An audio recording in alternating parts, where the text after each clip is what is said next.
My name is Tony Cobb, Industry Placement Officer at Crawley, and I look after placements, industry placements for T levels. If we could just have a show of hands of anybody who knows what a T level is.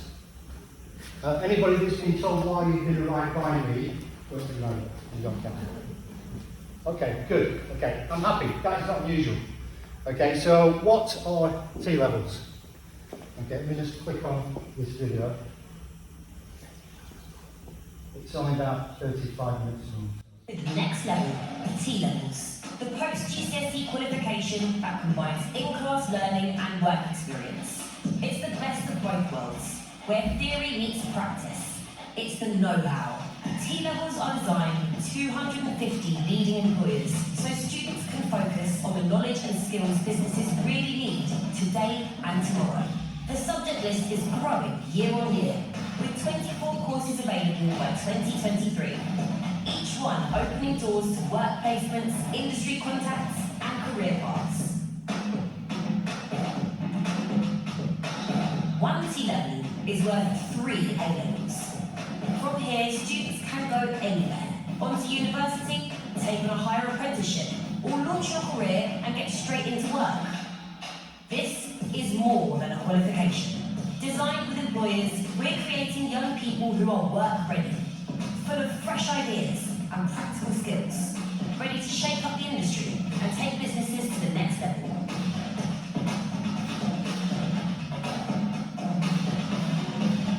So what are you waiting for? Get clued up, skilled up, and leveled up. Opportunities are there for the taking. Get ahead. T levels, the next level qualification.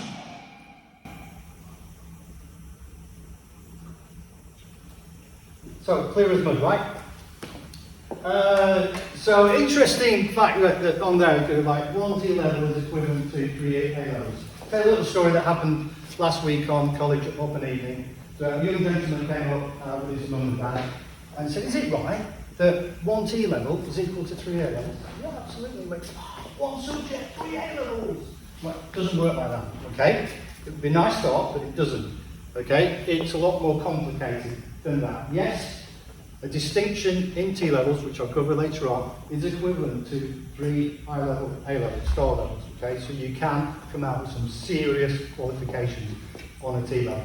But what is a T level? So, why do we have T levels, first off? So, a good few years ago, what was happening in the workplace? I'm an employer, I was an employer until I started at college. What was happening in my environment is that young people were coming into my workplace, okay, they were walking in the door, they were finding out what the workplace entailed and going like, good way. Yeah, I was like, okay, that's great, it's costing me an arm and leg to get the person in the first place. They were coming in and going, actually, this is not the career that I wanted. Okay, and then walk away. So, for a business, that costs money. Okay, if we're trying to get access to young, good talent, we want to make sure that young, good talent that walks in the door has the best possible experience in the workplace and sticks around.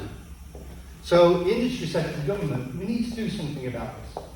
So, the Department of Education, along with a lot of employers, thought through what would be the best. Couldn't do away with total academia. There has to be something in there, but they thought of a way of having what's called an industry placement included in that to give our young people the benefit of an experience in the workplace. And for me, that's a critical part of T levels. So you've got 2 years of a course. 80% of that is in college. It's doing a number of things. As we can see here, we've got core subject content, and English, Maths, Digital, to a certain extent, STEM. 2 important factors in there is the occupational specialism and the employer set project. And I'll come back to those a little bit later on why they are so important from T levels and differentiate T levels from pretty much anything else out there that you may choose to study. On top of your 80%, you've got 20% in the workplace. Make no bones about it, the workplace is a place of work. Your workplace that you'll go into, that I will help work with you to find that place of work, is somewhere where you'll be expected to work and contribute to the organisation that is taking you on. We all like to be altruistic and do things out of the goodness of our heart, and a lot of people do. But ultimately, business has to turn a profit. And industry placements, in the right instance, can actually impact the bottom line of an organisation, which makes your placement worth a lot to you. Gives you a sense of worth. You come out of it thinking, I've really done something, I've contributed something, I've made a difference. Okay, this is the driver that we have around T-levels, and this is why I believe it's fundamentally different than pretty much anything that you could go on to do once you finish year 11. But who's the for? Good question. Everyone. Okay, T-levels for everyone. Okay, there shouldn't be anybody in this room that is excluded from going on a T-level course. All right. However, good question. What about the grades? Right. So there is a thing. We do need grades. These courses are really popular. To get onto the courses, you need reasonable grades. So to get onto a T-level course in Crawley College, you will need to achieve level 4 and above in your GCSEs. Okay, that's written in blood. You can't change that. Okay, so if you're on that cusp and you're interested in T-levels, start pushing a bit harder and looking to smash those grades so you can get yourself onto a T-level. But for whatever reason, you might not be able to do that. Okay, a number of factors may impact you getting that grade. That's okay, because we have a path onto T-levels for those people who are unable, for whatever reason, to achieve those grades. And it's called the transition course. And that's 1 year in college, doing those core subjects where you've chosen now, be it construction, digital, healthcare, what have you, along with your foundation knowledge for English and maths and what have you. So that at the end of that year, you will take some exams, you will smash them, you'll get your grades, and then you can then go on to your T-level. So there is a route into T-levels after year 11 if you don't get your grades. Now that doesn't give anybody here an excuse not to get grade 4 and above. Okay? Smash it first time round. Right? What comes after you graduate? So you've done your 2 years of your course, your 2 levels, what are you going to do? What can you do? Well, you've got 3 paths once you finish your education. It's the same whether you do A-levels apprenticeships. Okay, you can go into high-level education, university. You can go into skilled employment. Bearing in mind you're coming out of the back of the T-level, where you've done a minimum of 45 days in the workplace, and you've done a vocational-based course that gives you a certain level of skill. So you're going into the workplace with meaningful skills. Or you can go on to what's called a higher level apprenticeship. I kind of think of a higher level apprenticeship is you've got the same deal, but rather than having a great time and going out drinking with your mates, you're actually working. Okay, and you're actually learning something that actually really does mean an awful lot to employers. Not that a degree does, but you've got 2 years of a high level apprenticeship, which comes out basically at the degree level. So it's something really amazing to get onto, especially doing something like engineering. So those are your 3 paths once you finish your T-levels. So what's your placement all about? So we spoke about placement. I'm an industry placement officer. So full disclosure, I'm biased.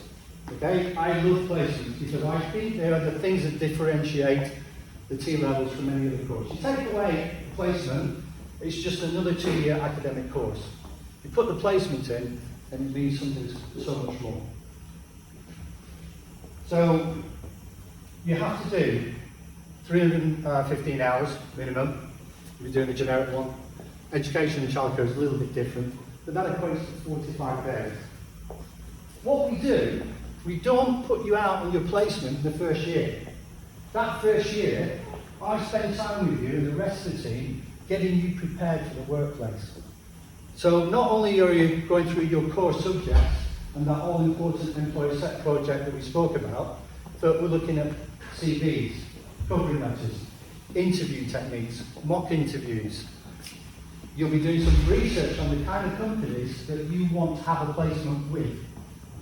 Okay? I'm not going to do all the work for you. You're going to have to do some of the work yourself and decide who you want to have a placement with. I'll then work with our T-level students in getting them those placements.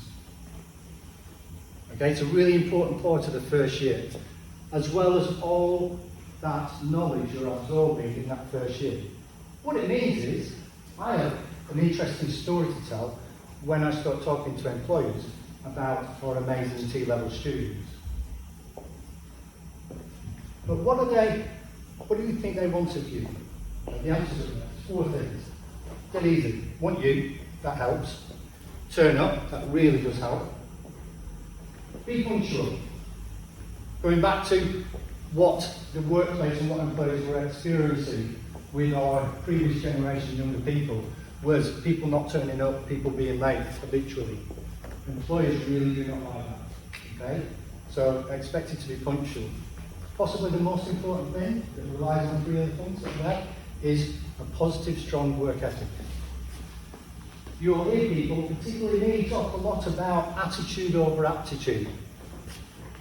If somebody rocks up in my workplace and they've got an amazing attitude and they know nothing, that's brilliant, because I can teach them. And if they want to learn, I can teach them pretty much anything. So they will ultimately feel valued and part of my organisation. Somebody who rocks up, thinks they know everything, and has got a really poor attitude, well, they might as well about face and walk out the door, because myself and most other employees will not spend time with them. Okay, so one of the first things I talk about to T-level students is attitude over aptitude and developing that in the workplace. It's really vital. 4 things, that's all they want from you, nothing else. But why would they invest in you? This is where we come back to how important that first year is in your T-level. So I go in and I start talking to the employer and I say, you know what, these guys, they're not apprentices, they're not coming in at net zero, no nothing. They're not work experience, where they're coming from school, you have them for 2 weeks and they know nothing, you need to spend time mentoring and supporting them.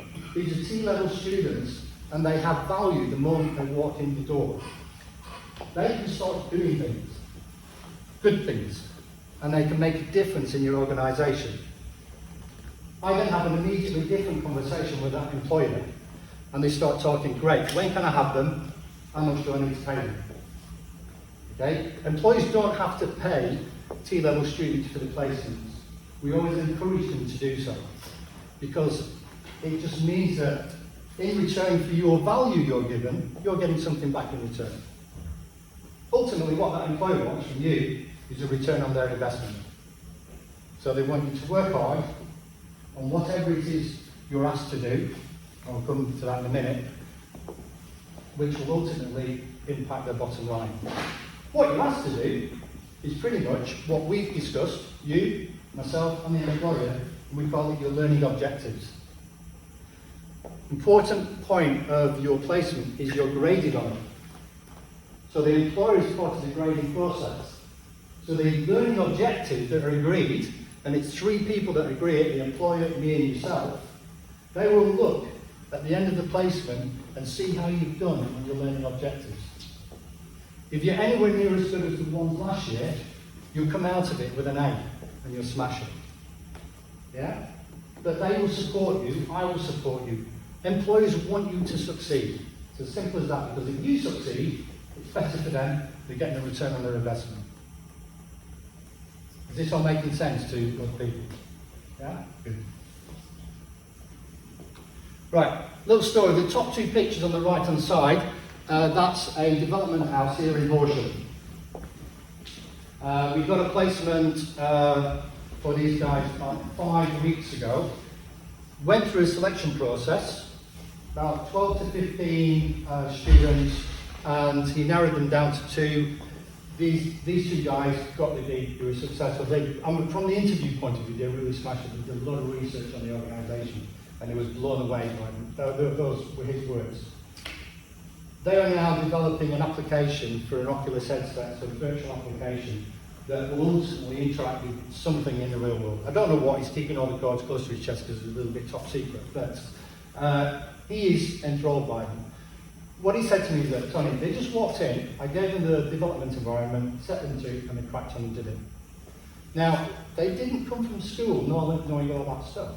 they were taught that in the preceding year before they started the placement. So when they finish the placement, and they will probably around about January, February of this year, they'll come away from that, likely with a job offer, okay, as long as they don't do anything crazy in between now and then, highly likely with a job offer, but also with the knowledge that what they've done is created really something special that somebody else is going to use and turn into something, maybe a product down the line. This is an industry placement that really works. My job is to go out and find people like Nick that will engage with our students and give them that chance to give them that working environment, that work experience, so that, one, you know what it is you want to do. It might be okay. You know, those two guys in 6 months' time turn around and say, you know what, development is not for me. I'm going to go away and do something else. That's fine. At least they're making an informed choice because they've gone out and had a look at it and they've experienced a work experience. Yeah. So, our course is available in 2023. We've added a lot more for next year than we have this year. And as you can see, there's a fair amount up there. From business admin, construction, digital, health sciences, whatever. If you want to know more about these courses and what they entail, how to get on them, myself and Cara will be in the table in the hall after this presentation. By all means, please come and talk to us and we'll give you what we've got. Some of the courses are pretty new to us, and I apologise in advance, I don't have all the content, but for most of them, we do have the content and the information on the courses.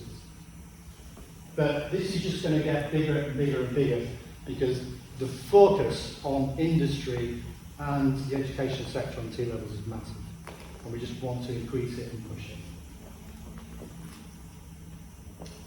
So afterwards, you want to go to uni. So this school has got a very good history in people going from here onto university. So this is what a distinction at T-level gives you. 168 UCAS points. If you know your UCAS points, you know you can pretty much walk into most universities with that level of UCAS points. Okay, there's a big journey between engaging with the university and getting those points, and you need to prove to the university that you work a place. That's all really down to you. The college will help you with that. But if you get your distinction with your T-level, that's the UCAS points you get. So the cohort, the digital cohort, there was the first T-level that we held, started 2 years ago, and they graduated in July, got the results in the summer holidays, 100% pass rate. It wasn't a big course, it was the first course, and there was only 15 students on it.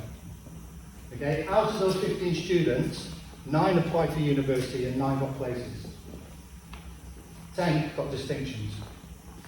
Okay, they had a very, very good placement opportunity, and the employer works really well with us, and they all got really good grades in their industry placement, which then went to the final grades.